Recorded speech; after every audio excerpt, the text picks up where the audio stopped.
Hey guys, tonight we begin in London. The year is 1665. The city is loud, crowded, slightly smelly, and completely unaware that it's about to have one of the worst years in its entire history. So dim the lights, maybe grab a blanket, and let your brain slowly wander back to a time when the streets were narrow, the houses leaned over the road like tired old men, and hygiene was, well, more of a hopeful suggestion than a daily routine. Now imagine the city waking up before sunrise. Church bells echo faintly through the fog. Horses clatter along cobblestone streets. Somewhere nearby, a baker is already pulling warm bread from a brick oven. And Londoners, as they always did, are beginning another perfectly ordinary day. Of course, it's worth remembering that London in the 1600s was not exactly the polished capital we might picture today. It was huge by the standards of the time, with perhaps 400,000 people packed tightly together. Houses were stacked close, streets were narrow, and sanitation. Well, sanitation mostly involved hoping rain would eventually wash things away. Which it sometimes did. Eventually, maybe. People dumped household waste into the street. Chamber pots were occasionally emptied from windows. And the Thames River, which ran proudly through the city, served as a shipping route, a water source, and unfortunately, a very enthusiastic garbage collector. So London had its own unique smell. A mixture of smoke, livestock, rotting food, fish markets, and human activity. If you could bottle it today, historians might call it authentic early modern London. Probably not a bestseller. Now, despite the smell, London was thriving. Markets bustled with traders shouting prices. Sailors arrived from distant ports carrying spices, cloth, tobacco, and sometimes rumors about events happening across Europe. Merchants argued loudly over coins.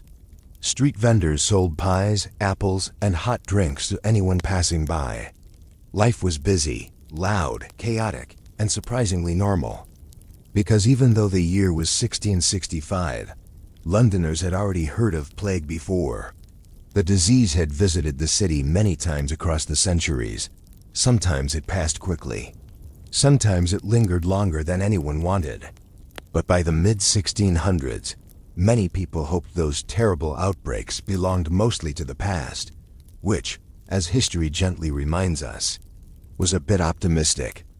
Now let's wander slowly through one of London's neighborhoods on an ordinary morning. Perhaps we pass through a busy market square. Women in wool dresses bargain over vegetables. A butcher sharpens his knife while hanging cuts of meat in his stall. Children run through the crowd playing games that probably involve sticks and a suspicious amount of yelling. Meanwhile, wealthy merchants move carefully through the streets wearing dark coats and tall hats. Their houses are larger, their rooms cleaner, and their personal servants extremely busy making sure life stays comfortable. But London wasn't just merchants and markets. It was also apprentices, sailors, bakers, tailors, laborers, and thousands of ordinary families trying to survive in a crowded city. Many people lived in small wooden houses that leaned toward each other over narrow alleys. Sometimes the upper floors nearly touched, which meant if your neighbor leaned out the window, you could probably borrow sugar without leaving your house. Convenient. Also slightly alarming if one of the houses caught fire. But we'll save that particular disaster for another time. For now, life moves along peacefully enough. Taverns open their doors by mid-morning. Inside, men drink ale while discussing politics, business, or the weather. Someone complains about taxes. Someone else complains about the price of bread. In other words, very normal conversation. And somewhere nearby, the city's physicians are beginning their rounds. Doctors in 1665 looked rather different from modern physicians. They wore long coats, carried small bags of herbs and instruments, and relied heavily on medical theories that had been circulating for centuries. One of the most popular ideas involved something called miasma. This was the belief that disease spread through bad air. Unpleasant smells drifting through streets and buildings. To be fair, London had plenty of unpleasant smells, so the theory seemed convincing. People burned herbs and incense to clean the air. Some carried flowers or scented cloths near their noses. Others simply hoped the breeze would behave itself and carry the bad air somewhere else, preferably far away. Now here's the slightly eerie part. In early 1665, rumors began arriving from other places. Whispers of sickness. Ships arriving from ports around the Baltic Sea brought news that plague had appeared again in parts of Europe. Cities like Amsterdam and Hamburg had heard troubling reports. At first, Londoners weren't too concerned. News traveled slowly, and rumors often grew exaggerated along the way. But by spring, a few strange deaths began appearing in certain neighborhoods. Nothing dramatic, just isolated cases. A person here, another there. Doctors examined the bodies and quietly wrote notes, because sometimes the victims showed unusual symptoms. Swollen lumps on the body, fever, weakness, signs that felt familiar. And if you had lived through earlier outbreaks of plague, those symptoms would have made your stomach tighten a little. But officials hoped it was nothing serious. Cities didn't like announcing plague outbreaks. Doing so could shut down trade immediately. Ships might refuse to dock. Markets might close. So early reports were handled carefully, very carefully. Meanwhile, life continued almost as usual. Street musicians played fiddles in busy corners. Carriages rolled past crowded taverns. The king himself, Charles II, spent time in the city before eventually deciding that perhaps, just perhaps, spending the summer somewhere else might be a healthier idea. Which was a polite royal way of saying, I think I'll go stay in the countryside for a while. And honestly, who could blame him? Because by early summer, the weekly death records in London started showing numbers that were slightly higher than normal. Not terrifying yet, just noticeable.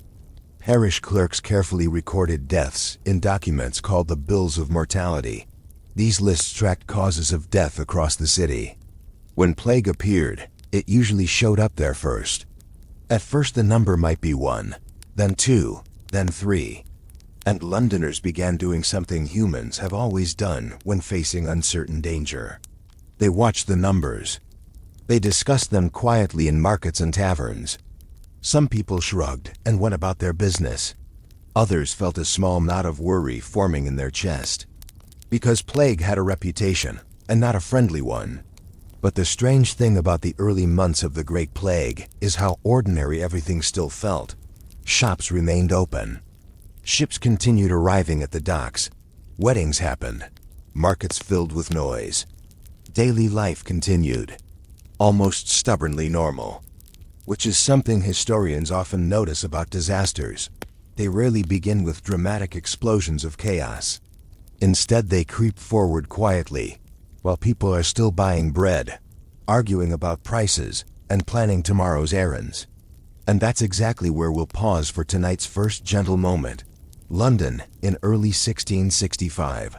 Busy streets, loud markets, a city full of life, and somewhere in the background, the very first quiet signs that something unpleasant has arrived. Next, we'll slowly drift deeper into the summer months, when those small numbers in the bills of mortality begin climbing higher, and London starts realizing that the plague has come back for another visit. A very long visit. So let's drift gently forward into the early summer of 1665. London is still noisy, still crowded, still doing its best impression of a perfectly normal city. Markets open every morning, bread is baked, ale is poured. Street vendors shout about fresh pies that may or may not actually be fresh. And yet, something subtle is beginning to change. The bills of mortality are being printed each week. These are official lists showing how many people have died in London, and at least in theory, why. Parish clerks collect the information and send it to printers, and soon the lists are circulating across the city. People read them with quiet interest. Sometimes curiosity, sometimes a little concern. Because those numbers we mentioned earlier, the small ones, are growing. Not dramatically at first. Just a slow increase. A few deaths listed as plague. Then a few more. And in a city the size of London, small increases can still hide easily inside larger totals. Most people try not to think too hard about it. After all, London had always been a place where people died frequently. Illness was common. Medicine was still trying its best with herbs, theories, and a hopeful attitude. So a handful of plague deaths did not immediately trigger panic. Instead, Londoners did what people usually do when faced with uncertain trouble. They continued living their lives. But if we wander quietly through the streets, we begin noticing small adjustments. Merchants start paying closer attention to rumors from the docks. Sailors arriving from foreign ports are watched a little more carefully. Travelers sometimes receive curious looks from locals. Just in case. Doctors begin visiting houses where sickness has appeared. Their treatments remain fairly familiar. Herbal mixtures, bloodletting in certain cases, advice to keep air circulating through open windows. Because again, many people believe the problem is bad air, miasma, and if bad smells cause disease, then perhaps good smells can prevent it.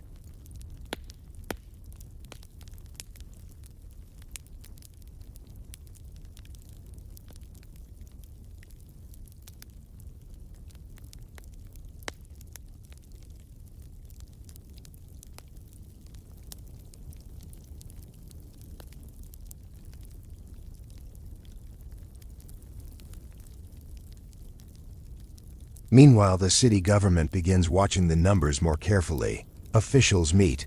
They read reports. They debate what actions might be necessary. Because controlling plague is difficult, very difficult. By the 17th century, cities had developed certain strategies. If a household showed signs of plague, that house might be sealed, literally sealed. A red cross would be painted on the door, along with the words, "Lord, have mercy upon us." Then guards might be placed outside to prevent anyone from leaving. The goal was simple: contain the illness. Stop it from spreading to the rest of the city. Of course, this solution was somewhat unpleasant for the people trapped inside. But officials believed it protected everyone else.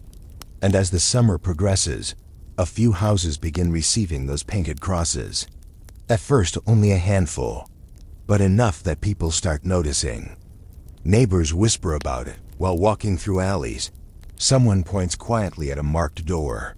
Someone else walks a little faster down the street, not running, just moving along, because Londoners had seen those crosses before, and they understood what they meant. Now let's pause for a moment and imagine the experience of an ordinary London family during these early weeks. Perhaps they live in a narrow wooden house along a crowded lane. The parents work long hours running a small shop or practicing a trade. Children help where they can. Every morning they open their door and step into the busy street. But now, once in a while, they see something unsettling: a closed house, a red cross on the door, maybe a guard sitting nearby. And suddenly the rumors feel less distant. Still, life continues. Taverns remain open. Markets continue trading goods. Ships arrive at the docks carrying cargo from across Europe. In fact, some of the wealthier citizens begin making quiet decisions. They leave. If you had enough money in 1665, escaping London during a plague scare was surprisingly simple. Pack your belongings, hire a carriage, head toward the countryside. Fresh air, fewer people, and much lower risk of infection. Which is exactly what many wealthy families do. Country houses suddenly become very popular. Even the royal court begins relocating away from the city.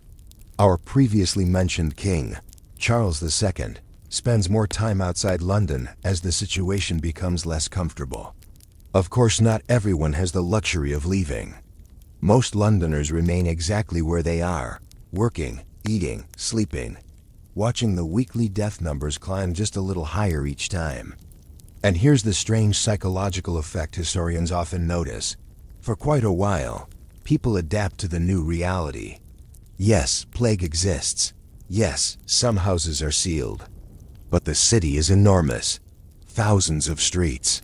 Hundreds of thousands of people. Surely it won't reach everyone. That quiet hope lingers in the background of daily life.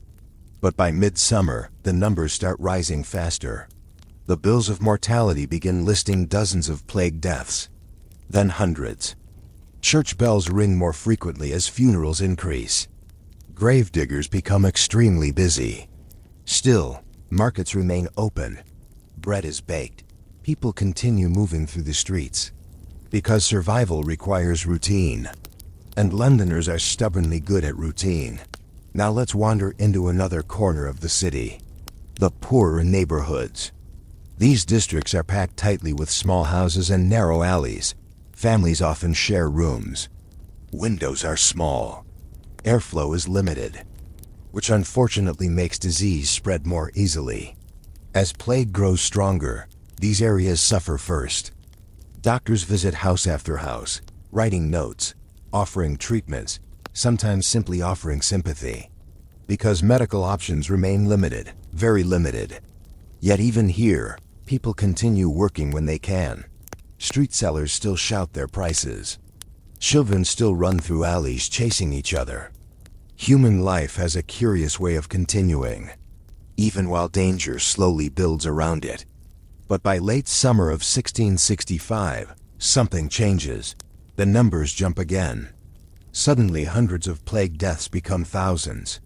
And the city begins to realize that this outbreak is not going to fade quietly. It is growing, quickly, very quickly.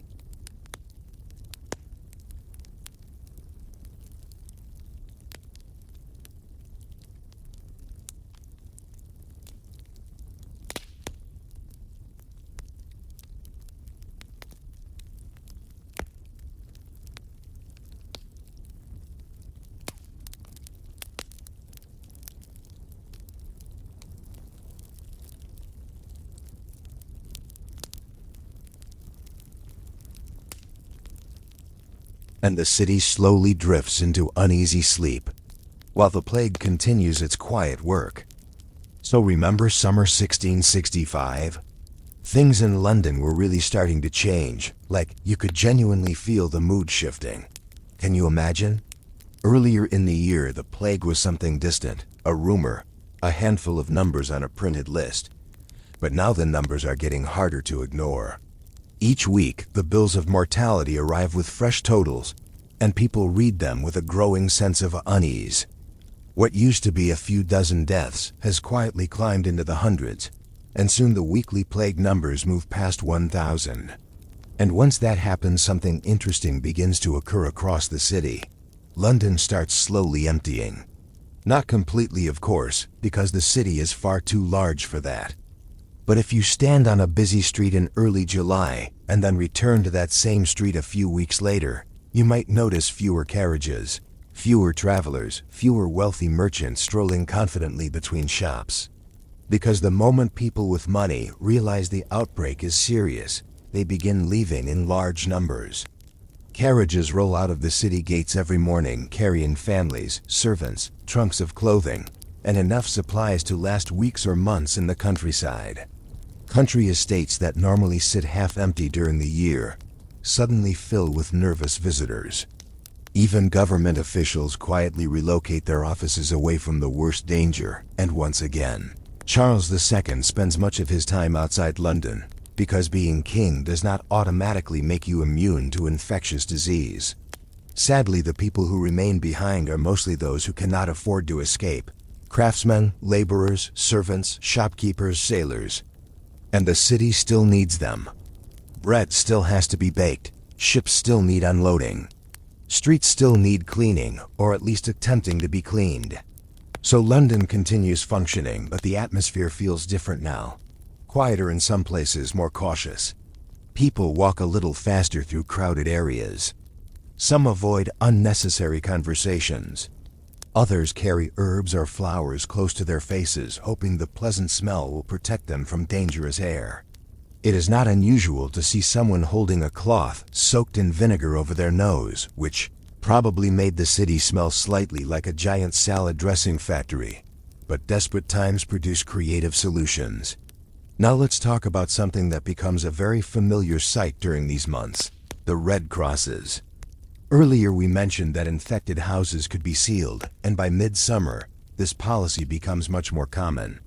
When someone inside a house is diagnosed with plague, officials arrive and paint a large red cross on the door. Alongside it, they often write the words, "Lord, have mercy upon us." Then the house is closed. Everyone inside must remain there for weeks. Guards called Watchmen sit outside the door to prevent anyone from leaving. It is a grim situation. Families trapped indoors together while illness spreads through the house. Food is delivered from outside, but movement is restricted. Some households survive the quarantine, others do not. And neighbors walking through the street cannot help noticing which houses stay silent for too long.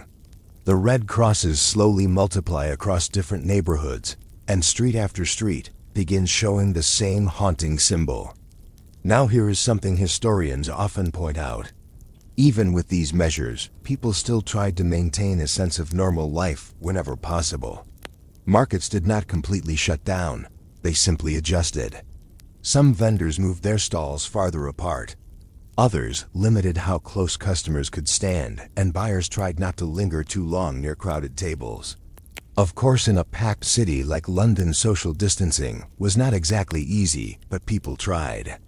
Taverns also remained open in many places though, sometimes with fewer customers, and those who continued visiting might sit quietly, with their drinks, discussing the latest numbers from the bills of mortality. How many this week? Over 2,000.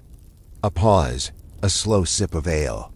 Then someone shrugs and says something like, "Well, let's hope next week is better," because humans have an incredible ability to keep hoping, even while the situation grows steadily worse. Now, while wealthy families escape and ordinary workers stay behind, there's another group that becomes extremely important during the plague: caregivers. Nurses, doctors, and volunteers who assist sick households. Some are hired. Others simply feel responsible for helping their neighbors. These people move from house to house, despite the obvious risk. Their job is exhausting and dangerous, but without them the city would struggle even more. Meanwhile, the gravediggers begin working longer hours in London's burial grounds start filling quickly as the death toll rises. At first, funerals remain small but traditional. Families gather, prayers are spoken, bodies are buried with respect. But as the weeks pass and deaths increase, these ceremonies become shorter, quieter, sometimes hurried.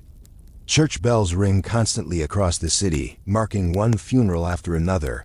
And if you lived in London during this time, the sound of those bells would probably stay in your memory forever. And then there are the carts, because eventually the number of dead becomes too high for individual funerals. So the city begins using what people call dead carts. These wagons travel through the streets at night, collecting bodies from houses.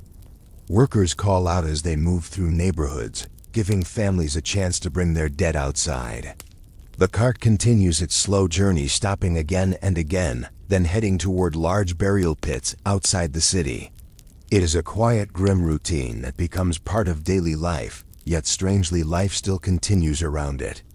Children still play in certain neighborhoods. Bakers still wake early to prepare bread. Sailors still arrive at the docks because stopping completely would mean something even worse. The city must keep moving, but by late summer, the numbers climb to levels that truly frighten people. Some weeks record over 6,000 plague deaths, then 7,000, and suddenly London no longer feels like the noisy, thriving city we visited earlier. Streets that once bustled with merchants now appear strangely quiet. Shops close earlier. Many houses remain dark, and the smell of smoke from burning herbs fills the air almost constantly. London has entered the darkest phase of the Great Plague of London. But believe it or not, the story still has several strange and surprising turns ahead, because even in the middle of catastrophe, people continue making odd choices, clinging to strange beliefs, and finding unexpected ways to survive. So next time we will wander deeper into the city during the worst weeks of the plague, when fear spreads almost as quickly as the disease itself, and London becomes a place where every knock on the door might carry terrible news. So let's continue drifting forward through London in the late summer of 1665. Because by now the situation has reached the point where almost everyone in the city understands something very simple. The plague is everywhere. Earlier in the year, people could still pretend the outbreak was limited to certain neighborhoods. A few streets here, a few houses there, something unfortunate but distant. Now that illusion is gone. By August, the weekly death numbers are staggering. The bills of mortality begin reporting totals that climb into the thousands. Some weeks record more than 7,000 deaths from plague alone. And in a city of roughly 400,000 people, that is a terrifying number. Church bells ring almost constantly now, funeral after funeral filling the days. But eventually, even the bells grow quieter because there are simply too many deaths to mark individually. Instead, the city develops a grim routine. Every evening, the dead carts begin their slow journey through the streets. The drivers call out into the darkness, "Bring out your dead." It is not shouted dramatically like a scene in a movie. It is more of a tired announcement, a job that must be done every night. Doors open slowly, and families carry bodies wrapped in cloth or blankets. The cart stops briefly while workers load the remains inside, and then it moves on. Street after street, lane after lane, until the wagon is full and heads toward the burial pits outside the city walls. It becomes one of the most haunting sights of the Great Plague of London, and for the people living through it, the sound of those carts rumbling along cobblestone roads becomes impossible to forget. But strangely, even in the middle of this darkness, parts of London remain active. Markets still exist, though they look different now. Stalls are spaced farther apart, and customers approach cautiously. Money changes hands quickly, sometimes dropped into bowls of vinegar to clean the coins before the seller picks them up. Because once again, people believe bad air is the enemy, and anything that smells strong or sharp feels like protection. Vinegar, herbs, perfume, even smoke from burning wood or spices. The entire city begins to smell like a strange mixture of kitchen ingredients and herbal medicine, not exactly pleasant, but perhaps slightly better than the alternative. Now imagine taking a quiet walk through one of the poorer districts. Earlier we talked about how crowded these neighborhoods are, small wooden houses packed tightly together with families sharing limited space. Unfortunately, this environment allows disease to spread quickly. When one person falls ill, others inside the house often follow soon after, which means the red crosses on doors appear more frequently here. Entire streets display them. Walking through these areas becomes an eerie experience. Windows remain closed, doors stay shut. Occasionally, a watchman sits outside a marked house guarding the entrance while the family inside waits through quarantine. Sometimes you hear coughing through the walls, sometimes nothing at all. Yet life still refuses to disappear completely. Children occasionally dart through the alleys chasing each other, though their games are quieter now. A baker might still open his shop in the morning because people must eat. Even taverns remain open in some places. The customers who visit them tend to speak softly these days, and conversations revolve around the same questions again and again. How many died this week? Which streets are the worst? Do you think it will end soon? No one has answers. Now let us talk about another strange effect the plague has on London. The city begins filling with new characters. When disaster strikes, it often attracts unusual individuals hoping to help, or sometimes hoping to profit. One group consists of self-proclaimed healers and miracle doctors who wander through the streets selling potions and remedies that promise protection from plague. Their advertisements sound impressive. Drinks made from rare herbs, powders that claim to purify the blood, ointments that supposedly drive disease away from the body. Do any of them actually work? Probably not. But when fear spreads across a city, people are willing to try almost anything. So these wandering doctors do surprisingly good business. Meanwhile, other individuals offer spiritual solutions. Preachers gather small crowds in open spaces, urging people to repent, pray, and prepare their souls. Some believe the plague is a punishment from God. Others see it as a mysterious natural disaster. But either way, many Londoners begin attending more prayers than usual because when faced with something as frightening as plague, people naturally search for meaning. Now while fear grows inside the city, the countryside surrounding London becomes extremely cautious. Villages near the capital often refuse entry to travelers coming from the infected areas. Guards stand at roads and bridges turning people away, even if those travelers appear perfectly healthy, because nobody wants the plague arriving in their quiet farming town. Some villages go so far as to block roads, entirely leaving supplies outside city boundaries for merchants to collect later. It becomes a primitive form of quarantine, and it shows how seriously people take the danger. Back inside London, the weeks continue passing, and the death toll eventually reaches its horrifying peak. During the worst week of the outbreak, more than 7,000 people die from plague. 7,000 in just 7 days. For comparison, imagine losing the population of an entire small town every single week. The scale is difficult to grasp. Yet despite everything, some people survive. Entire households avoid infection, even while neighbors fall sick, and certain districts experience fewer deaths than others.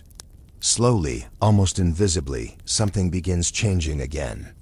After reaching that terrifying peak, the numbers begin doing something unexpected. They stop rising. At first the change is small. The weekly death count drops slightly. Then it drops slightly again, and people begin wondering something they hardly dared to ask before. Could the plague actually be fading?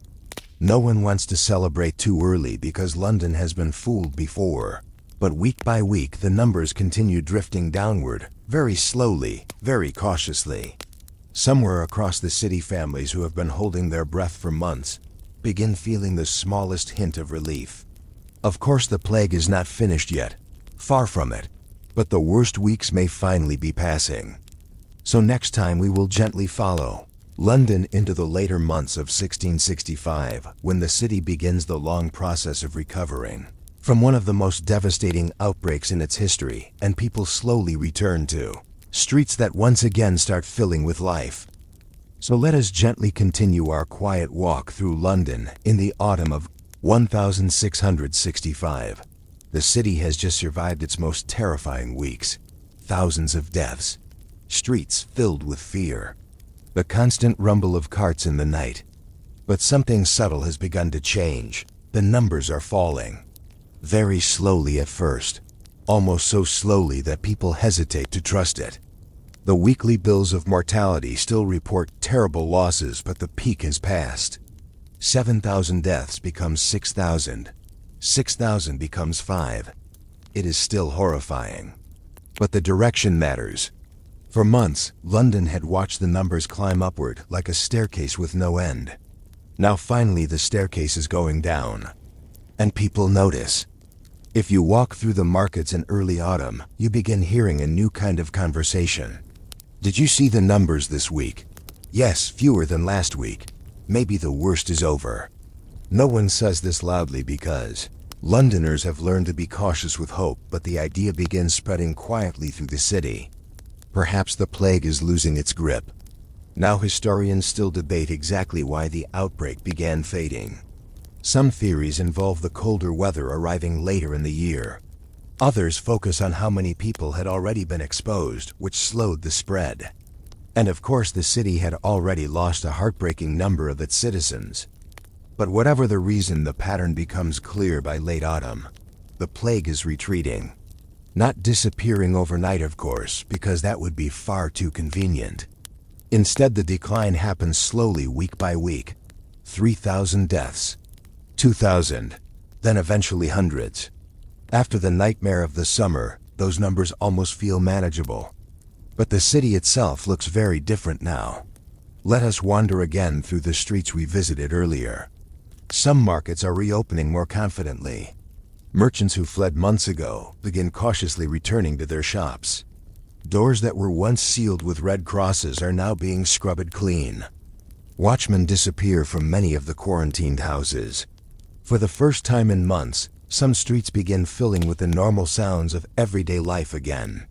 Horses pulling carts, shopkeepers shouting prices, children running through narrow alleys. Yet the atmosphere remains strangely quiet. Because everyone knows someone who died. Families lost parents. Children lost siblings.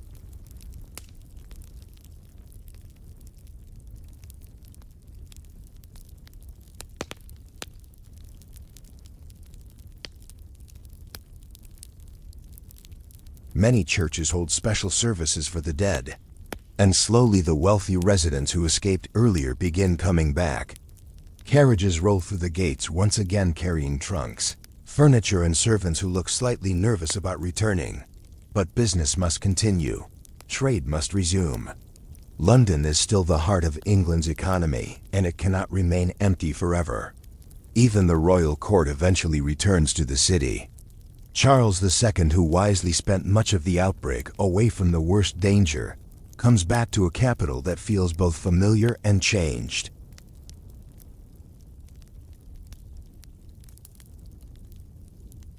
The same crooked houses, the same taverns, the same markets.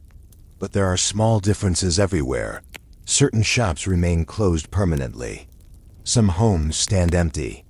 And the people you pass on the street carry themselves a little differently now, more cautious, more reflective. Because surviving a disaster tends to leave marks on a community. Yet human life has an incredible ability to move forward. Soon taverns grow noisy again. Merchants begin arguing loudly about prices. Sailors unload cargo from ships arriving at the docks. The smell of fresh bread returns to morning streets. Gradually the city feels alive again. But here is one of history's strange twists. Just 1 year later in 1666, London will face another enormous disaster. A disaster involving fire. A very large fire, the event historians later call the Great Fire of London. But we will leave that story for another quiet evening. For now we stay in the months after the plague, watching London slowly rebuild its rhythm. Doctors continue studying what happened. Officials discuss new rules for dealing with future outbreaks. The experience leaves a lasting impression on public health policies across England. People understand more clearly than ever how dangerous crowded cities can be during epidemics. And yet cities continue growing. Because trade opportunity and human ambition always pull people back together. So by the early months of 1666, the Great Plague of London is mostly finished. The disease still appears occasionally, but the massive outbreak has ended. The final death toll is staggering. Historians estimate that around 100,000 people died during the epidemic. Roughly 1/4 of London's entire population. It is one of the worst urban disasters in English history. And yet London survives. The markets reopen. The ships return. Families rebuild their lives. If you visit the city today, you would never guess how quiet and haunted these streets once felt during the summer of 1665. But for the people who lived through it, the memory remained vivid for the rest of their lives. The ringing bells, the sealed houses, the long nights when the dead carts rolled slowly through dark streets. And perhaps most of all, the strange mixture of fear and stubborn normal life that continued even during the worst moments. Because history often reminds us of something surprisingly simple. Even in the middle of disaster, ordinary people still wake up in the morning, bake bread, sell goods, talk with neighbors, and try their best to keep going. And sometimes that quiet determination is enough to carry an entire city through its darkest year. So tonight we leave London in the calm after the storm. The plague fading into memory. The streets filling once again with life.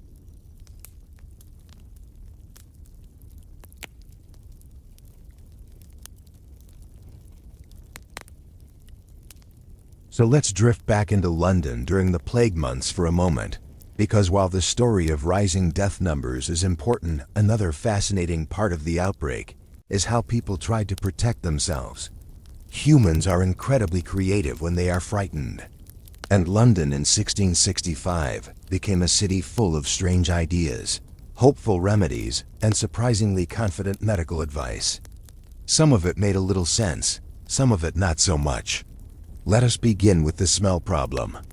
As we mentioned earlier, many people believed disease traveled through foul air, something they called miasma theory. If you walked through a place that smelled rotten or unpleasant, that air might carry illness straight into your lungs, which meant the obvious solution was simple: smell something better. So across London, people began carrying pleasant scents with them everywhere. Small bundles of flowers were extremely popular. Herbs like rosemary, lavender, or sage were tucked into pockets or tied into little cloth bags. Some individuals carried metal containers filled with perfume or spices, and these were called pomanders. If someone nearby coughed suspiciously, you simply lifted your pomander toward your nose and inhaled deeply. Problem solved, at least that was the theory. Other Londoners burned herbs inside their homes to clean the air, and the smoke filled rooms with thick clouds of strong smell. Vinegar was also extremely popular.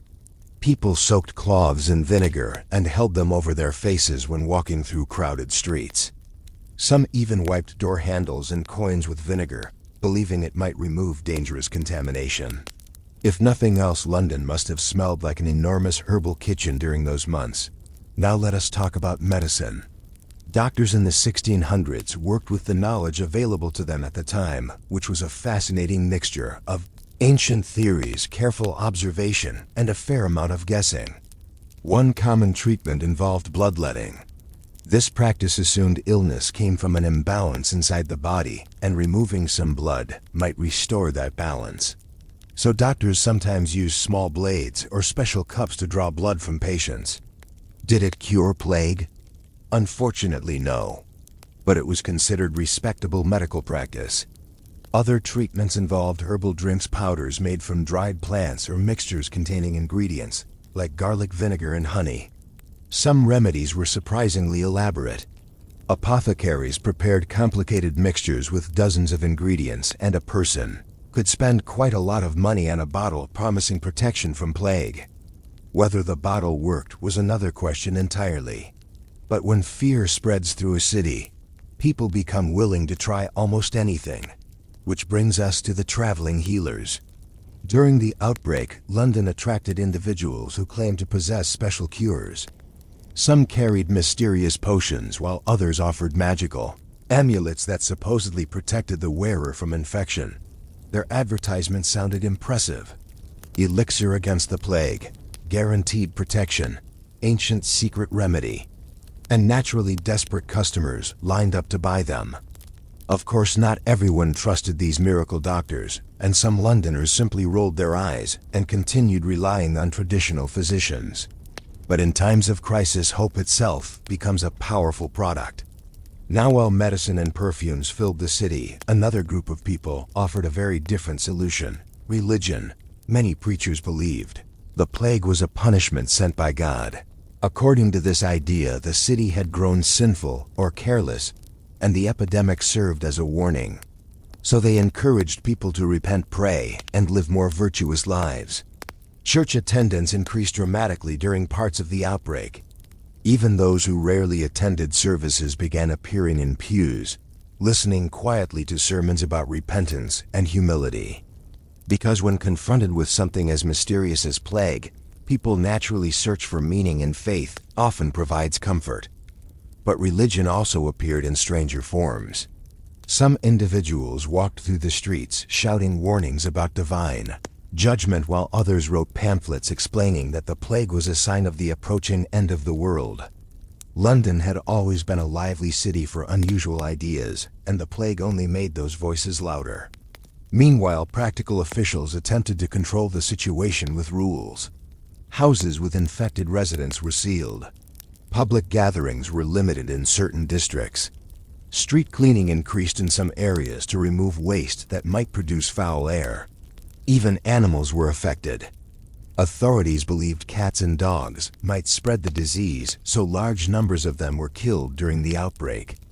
Ironically, historians later realized that rats carrying infected fleas played a major role in spreading the disease known as bubonic plague, and removing cats may actually have made the rat problem worse.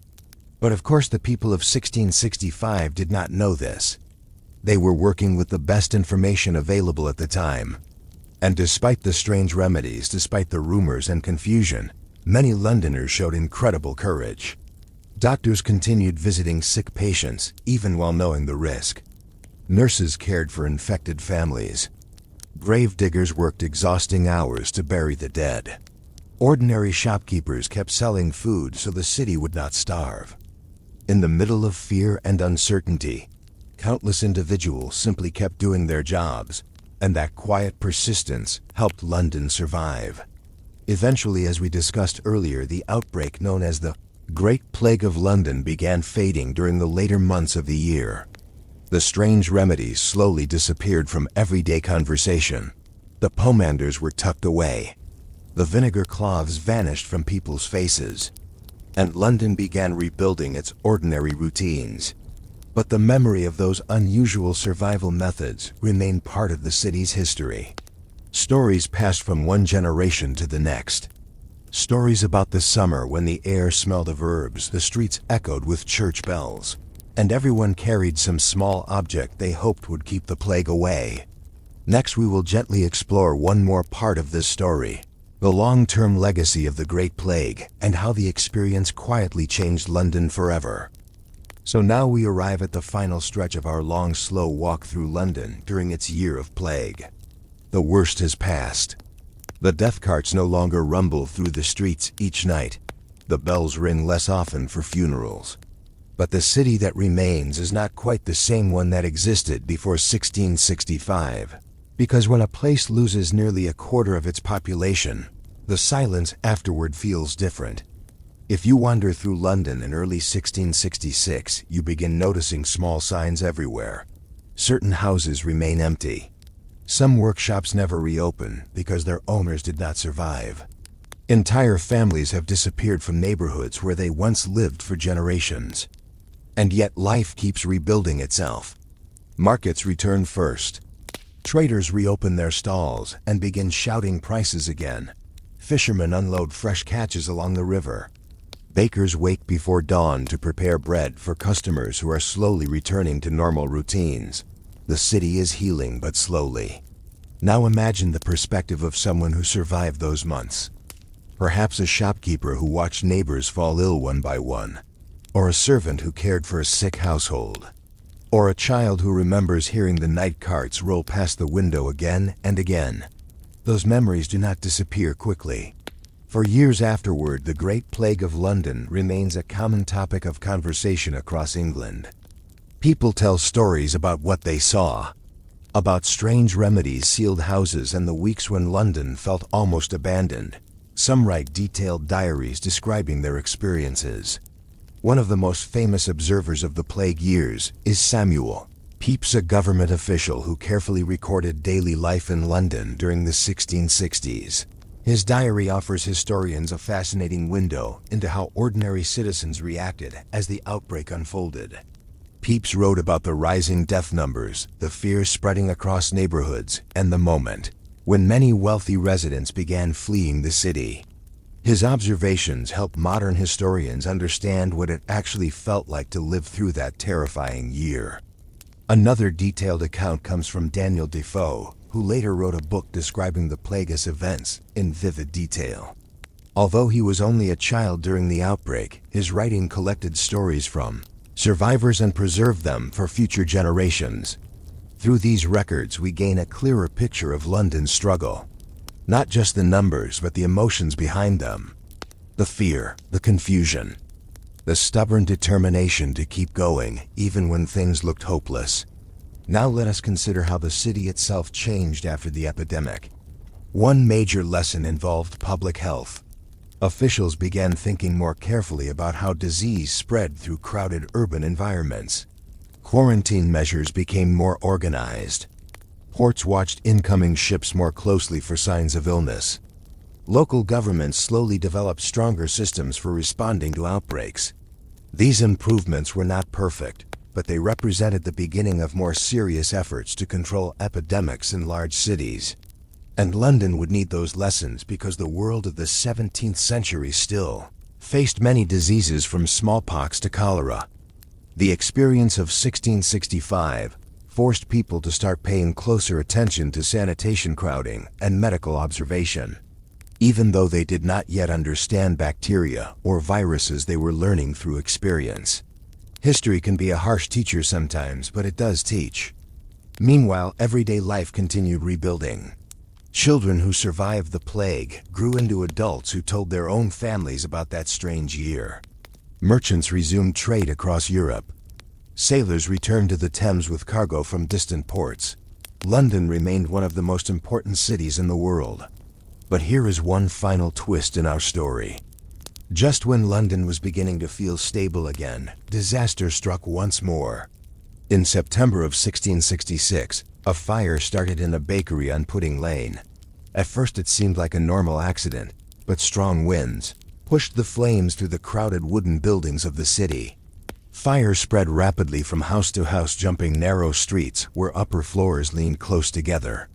Within days, enormous portions of London were burning. This event would become known as the Great Fire of London. And while the fire caused massive destruction, it also had an unexpected side effect. The flames destroyed many of the cramped, unsanitary neighborhoods where plague had spread most easily. When the city rebuilt afterward, new streets were often wider and buildings were constructed with more brick and stone instead of wood. In a strange way, the disasters of 1665 and 1666 together helped reshape London into a healthier and more organized city. Of course, the people living through those years probably did not feel particularly grateful for the experience, but history often works that way. Tragedy forces change.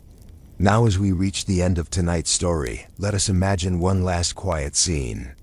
It is evening in London, sometime after the plague has faded. The streets are busy again. Lanterns glow outside taverns. Merchants close their shops after a long day. A family walks home carrying fresh bread. Children laugh somewhere down the road. And if you stand quietly for a moment, listening to the city, you might hear the familiar sounds returning. Horses on cobblestones, distant voices, and the steady rhythm of life continuing. London survived its darkest year. The bells that once rang for thousands of funerals now mark ordinary hours again. And the memory of the Great Plague slowly becomes something passed down through stories, a reminder of how fragile cities can be, and how strong the people inside them sometimes turn out to be. So tonight, we leave that old city behind us. The fog drifting over the River Thames, the crooked streets slowly filling with life again, and the quiet knowledge that even the most terrible chapters of history eventually fade into memory, while the world somehow keeps moving forward. Before we finally let this story fade into the quiet fog of history, it is worth drifting back for one more slow look at something that often gets lost when we talk about big disasters: the ordinary people. Because when historians write about the Great Plague of London, they often focus on numbers, death counts, official policies, and the weekly bills of mortality. But behind every one of those numbers was a person who woke up one morning in London expecting a fairly normal day. A baker, a sailor, a seamstress, a child running through narrow streets. And their stories are the ones that really show us what life felt like during that strange year of 1665. Imagine, for example, a small shopkeeper living near one of the busy market streets. Every morning before sunrise, he opens wooden shutters at the front of his shop, sweeps dust from the floor, arranges goods on a small table, and waits for the first customers. For years, this routine has been exactly the same. But during the plague months, the street outside his shop begins changing. At first, there are simply fewer people passing by. Then certain familiar faces stop appearing altogether. The woman who used to buy bread every morning has not visited in weeks. The tailor down the street keeps his door closed. Eventually, the shopkeeper notices a red cross painted on a nearby house, and suddenly, the routine of opening the shop each morning feels a little heavier. Yet he keeps doing it because stopping means losing the business that feeds his family. Now imagine a different scene. A young apprentice working in a workshop somewhere near the river. His job is simple: carry supplies, sweep the floor, and help the master craftsman with small tasks. Normally, the workshop is noisy with tools, conversation, and the steady rhythm of work. But during the summer of 1665, the apprentice begins hearing other sounds outside the window. Church bells, more often than usual. At first they ring once or twice during the day, later almost constantly. Eventually the apprentice stops asking who has died, because the answer is always the same: someone nearby. Yet even here work continues when possible. The workshop door opens each morning. Tools are lifted. Orders are finished. Because life does not simply pause during a disaster. And then there are the children of London. Children often appear only briefly in historical records, but we know they experienced the plague just like everyone else. Some lost parents. Some were sent away from the city to stay with relatives in safer areas. Others remained inside sealed houses with their families waiting quietly through quarantine weeks that must have felt incredibly long. Yet even in those difficult months, children still found ways to play.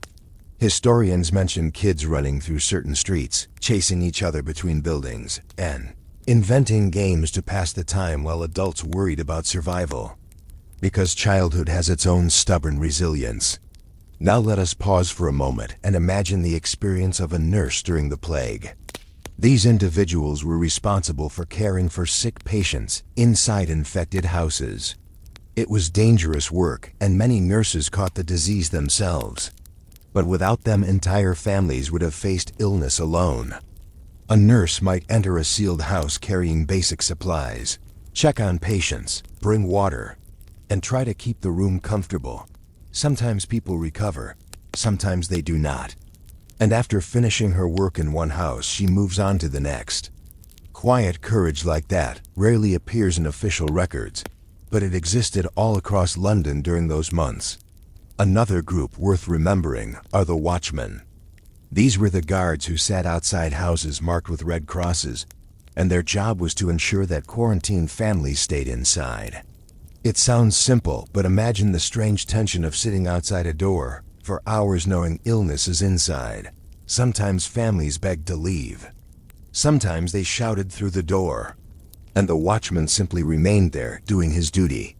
Not a pleasant job, but someone had to do it. Even the grave diggers deserve mention. During the worst weeks of the plague, burial workers faced exhausting conditions, and large pits were dug outside the city to handle the overwhelming number of dead. Workers labored day and night. Their task was grim, but essential, because without them, the city would have faced an even greater disaster. Now here is something historians often find fascinating. Despite everything happening around them, many Londoners still tried to maintain ordinary habits. People still argued about prices in markets. Neighbors still exchanged gossip over fences. Someone somewhere probably still complained about the weather. Because humans have a remarkable ability to continue daily life, even while standing inside historical catastrophe. And perhaps that is one of the most comforting things about studying the past. When we read about events like the Great Plague, it is easy to imagine the entire city frozen in terror. But the truth is more complicated. Fear existed, yes, but so did routine. So did work. So did small moments of kindness between neighbors. And those everyday actions helped carry London through the darkest months of 1665. Eventually, the outbreak faded. The death numbers dropped. The red crosses were scrubbed away from doors. Families slowly rebuilt their lives. Some moved to new homes. Some started new businesses. Some simply continued living in the same streets where everything had happened. And as years passed, the memory of the plague slowly softened. It became a story told by grandparents. A warning about disease. A reminder of how quickly life can change. Yet the city itself never stopped moving. London continued growing, trading, building, and expanding. Today, millions of people walk those same streets, often unaware that centuries ago the city once stood nearly silent under the shadow of plague. But if you listen carefully to the history of that place, you can still hear the echoes of that strange year, the bells, the quiet streets, the ordinary people who kept living their lives, even while history unfolded around them. And perhaps that is the real heart of this story. Not just the disease, the numbers, or the disasters, but the simple determination of thousands of ordinary Londoners who woke up each morning, faced uncertainty, and carried on anyway. And sometimes that quiet persistence is what allows a city to survive its darkest chapter. Now that we have wandered through the streets of plague-stricken London, watched the death numbers rise, and followed the slow return of life afterward, there's one last quiet part of the story worth exploring: the memory. Because cities, like people, remember things, not always in obvious ways. Sometimes those memories hide inside old documents, diaries, or traditions that quietly pass from one generation to the next. The year 1665 became one of those memories for London. For the people who survived the Great Plague of London, that year never completely disappeared from conversation. Even decades later, elderly Londoners could still recall what it felt like when the bells rang day and night, when houses were sealed with red crosses, and when the streets slowly emptied as the wealthy fled to the countryside. Stories about those months were told again and again. Parents told their children, shopkeepers told apprentices, neighbors told each other while standing in markets that had once been strangely quiet. And every retelling added a small piece to the city's shared memory. One of the most valuable records we have today comes from Samuel Pepys, whose famous diary described daily life in London during those years. Pepys wrote about seeing death numbers rise, about hearing rumors spread through the city, and about the uneasy feeling that something terrible was unfolding. His diary reads almost like a quiet conversation with the past. Some entries describe ordinary daily business, while others suddenly mention plague deaths or empty streets. That mixture of normal life and creeping disaster tells us exactly what living through the outbreak felt like. Another powerful account came later from Daniel Defoe, who wrote a detailed narrative describing the epidemic. His work gathered stories from survivors and turned them into one of the most famous historical descriptions of plague ever written. Through writers like Pepys and Defoe, the memory of 1665 became something more than just numbers on a page. It became a story. And stories have a way of lasting much longer than statistics. Now imagine London several decades after the plague. The city has grown again. New buildings fill the streets. Markets are busier than ever. Ships arrive from across the world carrying goods, spices, fabrics, and ideas. Yet if you talk to an older resident of the city, they might still remember. They might point down a narrow street and quietly say that a house there once carried the Red Cross. Or they might recall the night carts, the burial pits, or the strange remedies people carried in their pockets. Because those experiences shaped an entire generation. But something else happened as well. The plague changed how people thought about cities. Before 1665, disease outbreaks were often seen as mysterious forces that simply appeared and disappeared. After the plague, many officials began taking public health more seriously. Ports started watching incoming ships more carefully. Quarantine laws became more organized. Cities slowly began thinking about sanitation, waste removal, and overcrowded housing. It was not a perfect system yet, but it was the beginning of something important. The idea that governments could actually do something to slow the spread of disease. Of course, the people of the 17th century did not yet understand bacteria or viruses. Germ theory would not appear for another 200 years. But experience had taught them something valuable. Crowded cities needed better protection. And so London slowly evolved. Ironically, the very next year after the plague would bring another disaster that forced even more change. In 1666, a fire starting in a bakery would grow into the Great Fire of London, destroying large parts of the old medieval city. When London rebuilt afterward, the new city included wider streets, stronger building materials, and better organization. Brick and stone replaced much of the old timber construction. Those changes made the city safer not only from fire, but also from certain disease conditions that thrived in cramped wooden neighborhoods. So in a strange way, 2 disasters in 2 consecutive years helped reshape London into a more modern city. But of course, none of that comforted the people who lived through those events. For them, the plague remained a deeply personal memory. The memory of empty streets, of church bells echoing through foggy mornings, of watching the weekly death numbers climb higher and higher.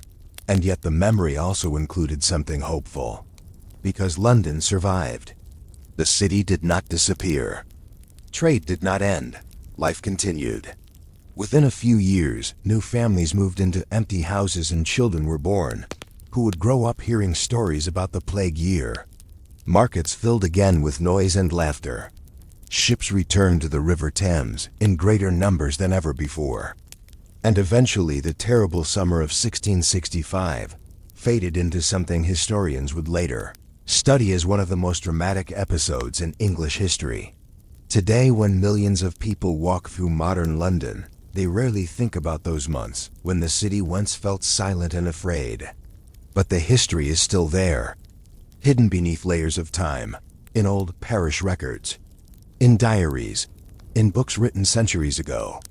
And if you pause long enough while reading those stories, you can almost imagine the sounds of that old city again.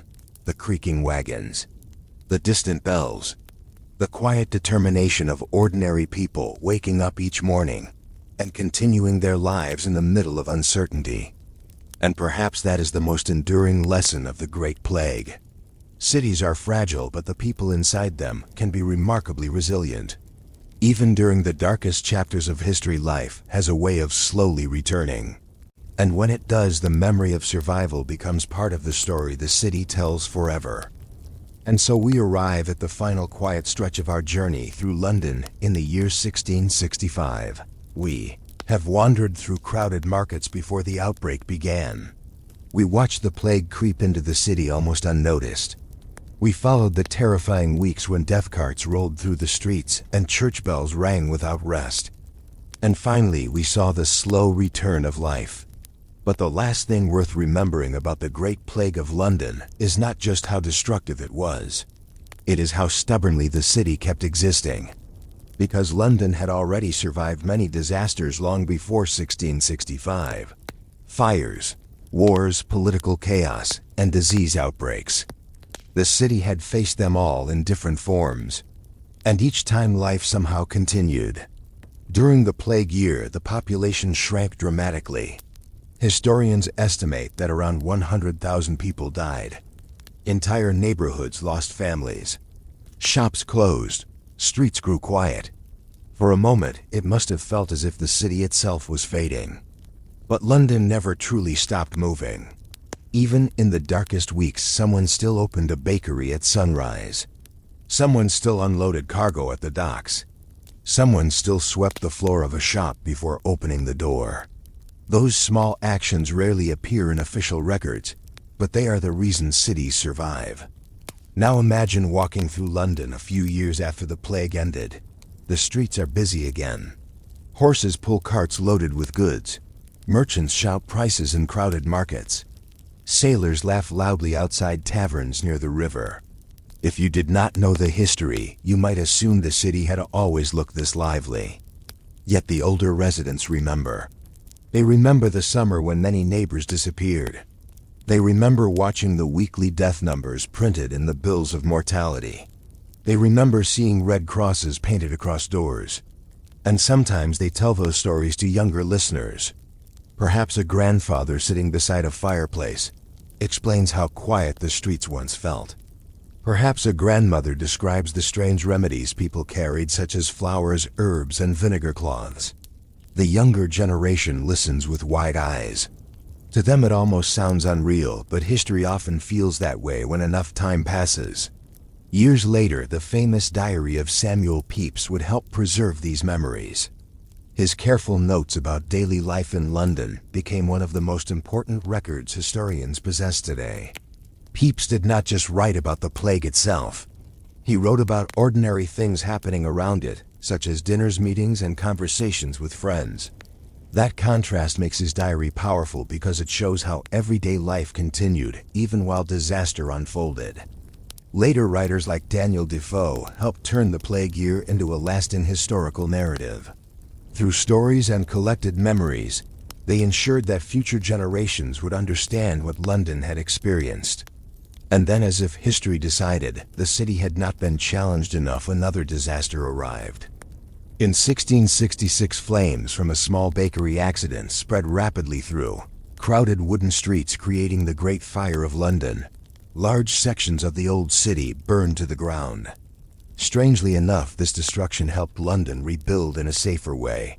Wider streets were planned. More brick and stone buildings replaced the older timber houses. The city that emerged from the fire looked different from the one that had suffered through the plague. More organized, more modern, and in time even stronger. So when historians look back at the mid-17th century, they often see those years as a turning point. Two disasters. First the plague, then the fire, both terrible, yet both forcing the city to change. And today, centuries later, London remains one of the largest and most influential cities in the world. Millions of people walk along the River Thames every day without realizing that long ago the same streets once echoed, with the rumble of night carts and the ringing of funeral bells. But the memory still exists in the historical record. In diaries, in church registers, in stories passed quietly through time. And perhaps that is the final image worth holding on to tonight. Imagine London at dusk in the late 1660s. Lanterns glow along crooked streets. Market stalls close for the evening. The river reflects soft light from passing boats. The terrible year of plague is already fading into the past. People are laughing again. Children run through the streets without fear. And the city, battered but alive, continues doing what cities have always done. Living, trading, growing, because even after one of the deadliest epidemics in its history, London refused to disappear. It simply took a deep breath and carried on. And with that quiet resilience, the long story of the plague year slowly settles into history. A reminder that even in humanity's darkest moments, life somehow finds a way to continue. So tonight we leave that old city behind, resting under the foggy skies beside the River Thames. Its bells finally silent, its streets alive once more, and its story drifting gently into the past.